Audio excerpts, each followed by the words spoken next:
Well, the EU is bracing for a trade war with the United States. That's right, a trade war.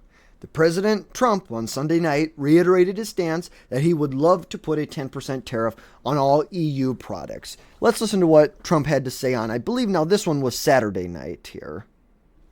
Well, you're asking me a question because I'm sure you didn't hear. Am I going to impose tariffs on the European Union? Do you want the truthful answer or should I give you a political answer? Absolutely. Abso-frickin-lutely. Now, if you're new here, jump down, hit that subscribe button down below so you never miss another video from us. Hit that like button, drop something down in the comments for us if you'd like to see another topic that we could cover or anything like that, any feedback you have for me, it would be greatly appreciated. So Trump is weighing imposing this 10% tariff on the EU. He's claiming that because of the major trade deficit that we have with the European Union, that this is a must-have right now until we can solve part of this trade deficit. Now, directly from the United States trade representatives, they have information from 2022 which showed that we had about a $131 billion trade deficit with the European Union, where exports were about $592 billion and imports were about $723 billion. So obviously the United States is buying a decent amount more, $131 billion more in products from the EU than they are buying from us. And I just think it's absolutely ridiculous. People like this third-rate reporter from the New York Times, European leaders warned on Monday that a trade war with the United States could destabilize the economies on both sides of the Atlantic after President Trump amplified his threat to levy tariffs on the European Union. Like, give me a break. Let's be real about this. Tariffs are nothing more than a negotiation tool for Trump. Trump has zero attachment to tariffs. If he had another tool in his belt that he could use to negotiate and to leverage these other countries, he would. If tariffs weren't a great negotiating tool, he wouldn't be using it, because what Trump cares about is winning. He cares about making America great again and putting America first, and he's going to use these tariffs to do that. But people like this Jenna right here, a terrible reporter for the New York Times, think that, Trump is just going to slap trade or tariffs on all these countries and we're just going to leave them there. Like really?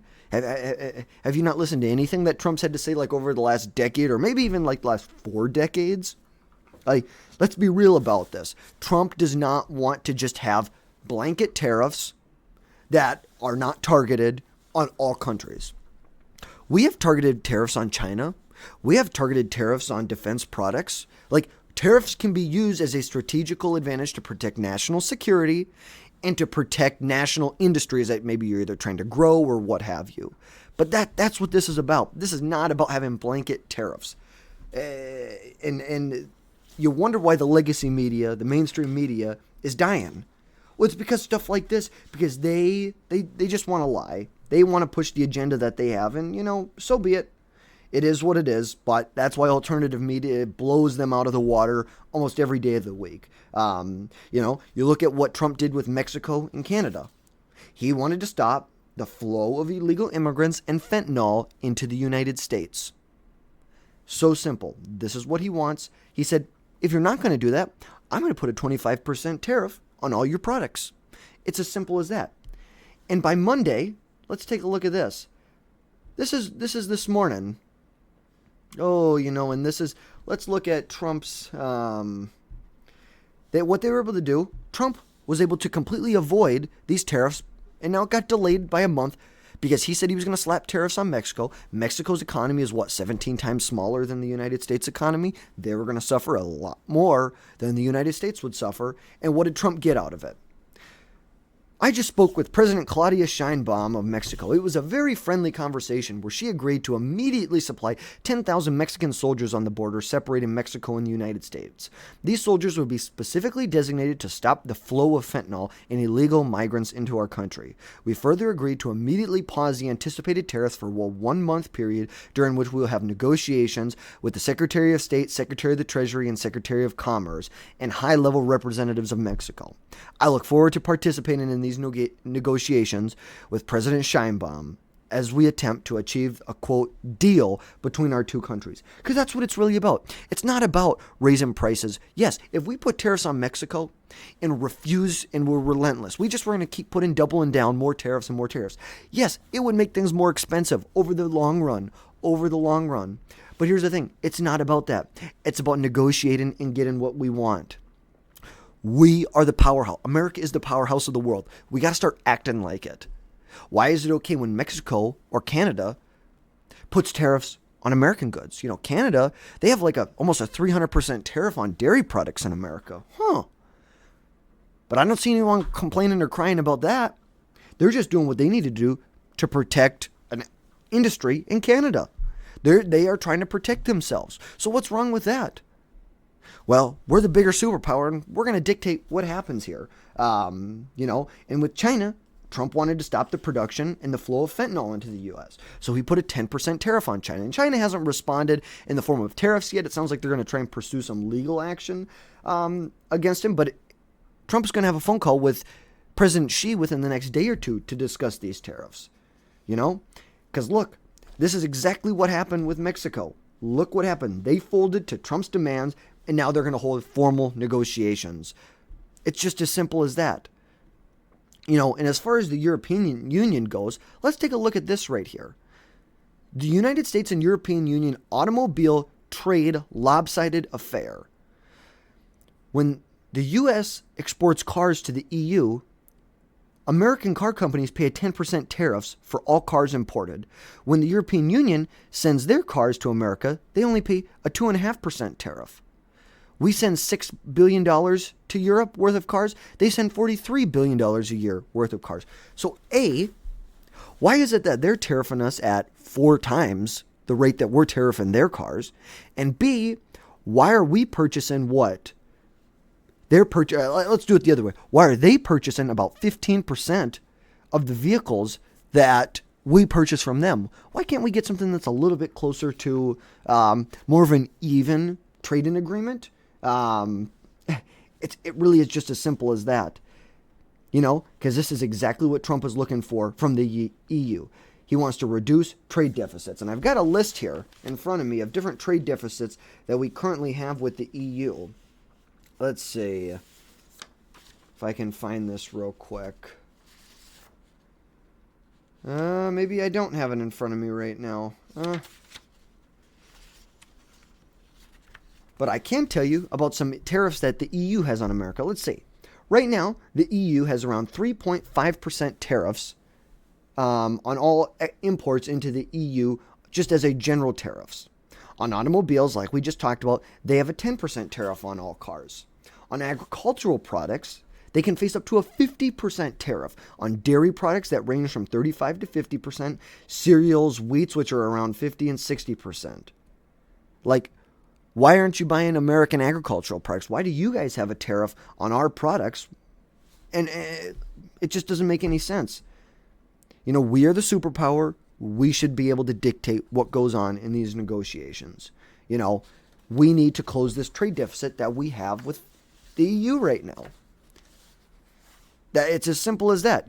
With Canada and Mexico, it's drugs and illegal immigration. With China, it's fentanyl. When it's the EU, it's the trade deficit. Now, obviously, do we have trade deficits with Canada, Mexico, and China? Of course. And can we work on those? Absolutely.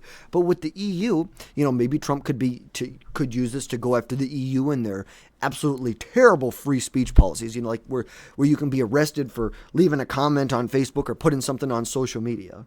Like, what an absolute joke. Maybe Trump could go after that. There's no facts around that. I'm just saying that could be something that he uses tariffs to do.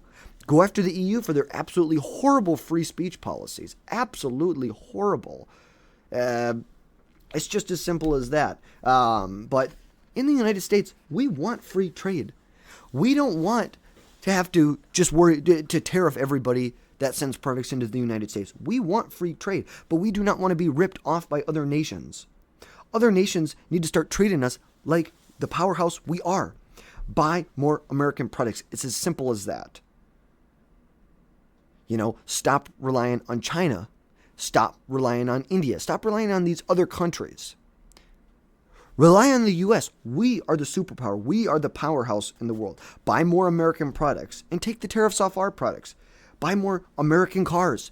Buy more petroleum and oil. And now Europe, to give them a little bit of credit, but it was kind of forced, is the LNG. They've purchased lots and lots of LNG. If I can get these numbers in front of me right here, let's see. LNG.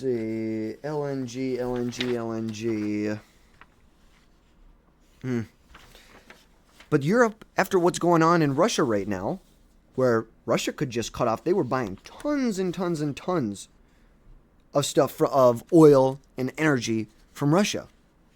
From Russia they were buying it. Now Russia could just turn that pipeline off. Whoop. You piss Russia off. You don't side with them in the Russia-Ukraine war. What do? They shut it off. It's like, you cannot rely on these communists, these dictators like Putin and Xi. It's just as simple as that. You cannot rely on them. You need to rely on America at the end of the day. Buy our oil, buy our petroleum, buy our LNG, which they're buying a lot more of our LNG because they were forced to, because they didn't want to rely on Russia. They didn't want to rely on Russia with what's going on in Europe right now. Buy our agricultural products. Now, granted, are there some things we could do better with our agricultural products here in the States? Absolutely. The pesticides that we use on them, all the GMOs and the growth hormones, all this stuff that could negatively affect people, which with RFK getting in as the HHS secretary, hopefully here soon, hopefully we'll be able to remove some of these pesticides, and this could be a better product that we could look at exporting to other countries. But I'm just saying, especially like our dairy products, treat our dairy farmers right. Why do they have a 50% tariff, 60% tariff on all things that go into Europe? So I think Trump's got a lot of negotiating power here. And obviously Europe is going to fall in line, just like with what Mexico did. And I'm sure what Canada and China will do as well. They're going to fall in line. We're going to be able to, my guess is the tariffs are still going to go into force. They're not going to get delayed like they did with Mexico here. The tariffs will go into force, and then we're going to have to negotiate. We're going to send Marco Rubio and Scott, the Secretary of the Treasury, and our Trade Commerce, Howard Lutnick. They're going to negotiate with top officials from Europe, from China, from Canada, from Mexico to renegotiate some of our trade deals that we have right now. Now, Trump made a big step with the United States-Mexico-Canada agreement that he signed back in 2018, 2019, somewhere in there, that replaced NAFTA, which basically just shipped manufacturing jobs across seas. It was a race to the bottom. How badly can we treat our workers? How badly can we treat the employees? And it's a race to the bottom to make money. We don't want to race to the bottom. We want to race to the top. Higher quality products, high quality American jobs, high quality businesses that grow, which in turn grow our economy. That's what we want here. So we've got a lot that we could dig into here, and there's a lot to still unfold on this. But ultimately, Europe's going to come to the negotiating table, and Trump's going to be able to make a deal with them at some point or another, whether they resist for a while or not, or whatever they happen to do.